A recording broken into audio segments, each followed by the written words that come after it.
Hi welcome back to the new video.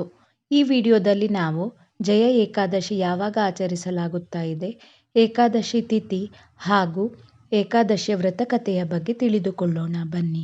2026ರಲ್ಲಿ Vijaya ಏಕಾದಶಿಯನ್ನು February 13 ಶುಕ್ರವಾರದಂದು ಆಚರಿಸಲಾಗುತ್ತದೆ. ಇದು ಫಾಲ್ಗುಣ ಮಾಸದ ಕೃಷ್ಣ ಪಕ್ಷದ ಏಕಾದಶಿಯಾಗಿದೆ. ಏಕಾದಶಿ ತಿಥಿಯ ಪ್ರಾರಂಭ ಫೆಬ್ರವರಿ 12, 2026ರಂದು ಮಧ್ಯಾಹ್ನ 12:22ಕ್ಕೆ. ಏಕಾದಶಿ ತಿಥಿಯ ಮುಕ್ತಾಯ ಫೆಬ್ರವರಿ 13, 2026ರಂದು ಮಧ್ಯಾಹ್ನ 2:25ಕ್ಕೆ. ಸೂರ್ಯೋದಯದ ಆರಂಭದಲ್ಲಿ ಯಾವ ತಿಥಿ ಇರುತ್ತದೋ ಆ ದಿನ ನಾವು ಏಕಾದಶಿಯನ್ನು ಆಚರಿಸಲಾಗುತ್ತಾ ಇದೆ. ಹಾಗಾಗಿ ಫೆಬ್ರವರಿ 13, 2026ರಂದು ಏಕಾದಶಿಯನ್ನು ನಾವು ಆಚರಣೆ ಮಾಡುತ್ತೇವೆ. ಪಾರಾಯಣ ಸಮಯ ಅಂದರೆ ಉಪವಾಸ ಮುರಿಯುವ ದಿನಾಂಕ ಫೆಬ್ರವರಿ 14ರಂದು ಬೆಳಿಗ್ಗೆ 7ರಿಂದ 9:14 ಗಂಟೆಯ ಒಳಗೆ.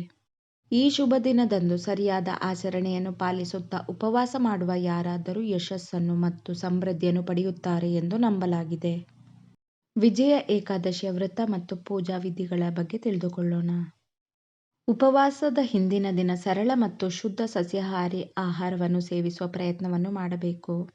ಏಕಾದಶಿಯ ದಿನದಂದು ಬೆಳಿಗ್ಗೆ ಸ್ನಾನ ಮಾಡಿ ನಂತರ ಉಪವಾಸ ಮಾಡುವ ಸಂಕಲ್ಪವನ್ನು ಮಾಡಿ.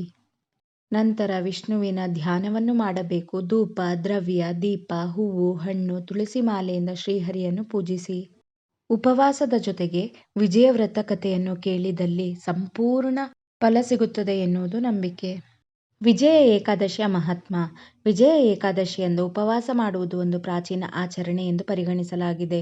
ಪದ್ಮಪುರಾಣದ ಪ್ರಕಾರ ಮಹಾದೇವನು ನಾರದರನ್ನು ಬೋಧಿಸುತ್ತಾ ವಿಜಯ ಏಕಾದಶಿಯಂದು ಉಪವಾಸ ಮಾಡುವುದು ಬಹಳ ಪುಣ್ಯ ಎಂದು ಹೇಳಿದ್ದಾನೆ. ಈ ಉಪವಾಸವನ್ನು ಯಾರು ಆಚರಿಸುತ್ತಾರೋ ಅವರು ತಮ್ಮ ಪೂರ್ವಜರಿಗೆ ನರಕದ ಬಲೆಯಿಂದ ಪಾರಾಗಲು ಮತ್ತು ಸ್ವರ್ಗಕ್ಕೆ ಹೋಗಲು ಸಹಾಯ ಮಾಡುತ್ತಾರೆ ಎಂದು ಹೇಳಲಾಗುತ್ತದೆ. ಅಲ್ಲದೆ ಆ ವ್ಯಕ್ತಿಯು ಪ್ರತಿಯೊಂದು ಕೆಲಸದಲ್ಲೂ ಯಶಸ್ಸನ್ನು ಕಾಣುತ್ತಾನೆ ಮತ್ತು ಹಿಂದಿನ ಜೀವನದಲ್ಲಿ ತನ್ನ ಹಿಂದಿನ ಪಾಪವನ್ನು ಕಳೆದು ಹಾಕುತ್ತಾನೆ ಎನ್ನುವುದು ನಂಬಿಕೆ. ವಿಜಯ ಏಕಾದಶಿಯ ವ್ರತಕಥೆ.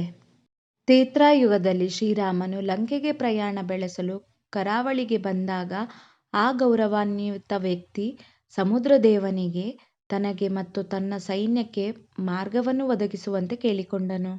ಆದರೆ ಸಮುದ್ರದೇವನು ಸಹಾಯ ಮಾಡಲು ನಿರಾಕರಿಸಲಾಗುತ್ತದೆ ಎಂದು ಹೇಳಲಾಗುತ್ತದೆ.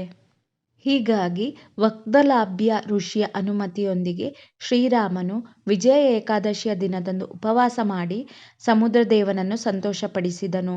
ಆದ್ದರಿಂದ ಈ ಉಪವಾಸವನ್ನು ದುಷ್ಟದೇವನಾದ ರಾವಣನ ಮೇಲೆ ವಿಜಯ ಸಾಧಿಸುವಲ್ಲಿ ಒಂದು ಅಂಶವೆಂದು ಸಾಬೀತಾಯಿತು.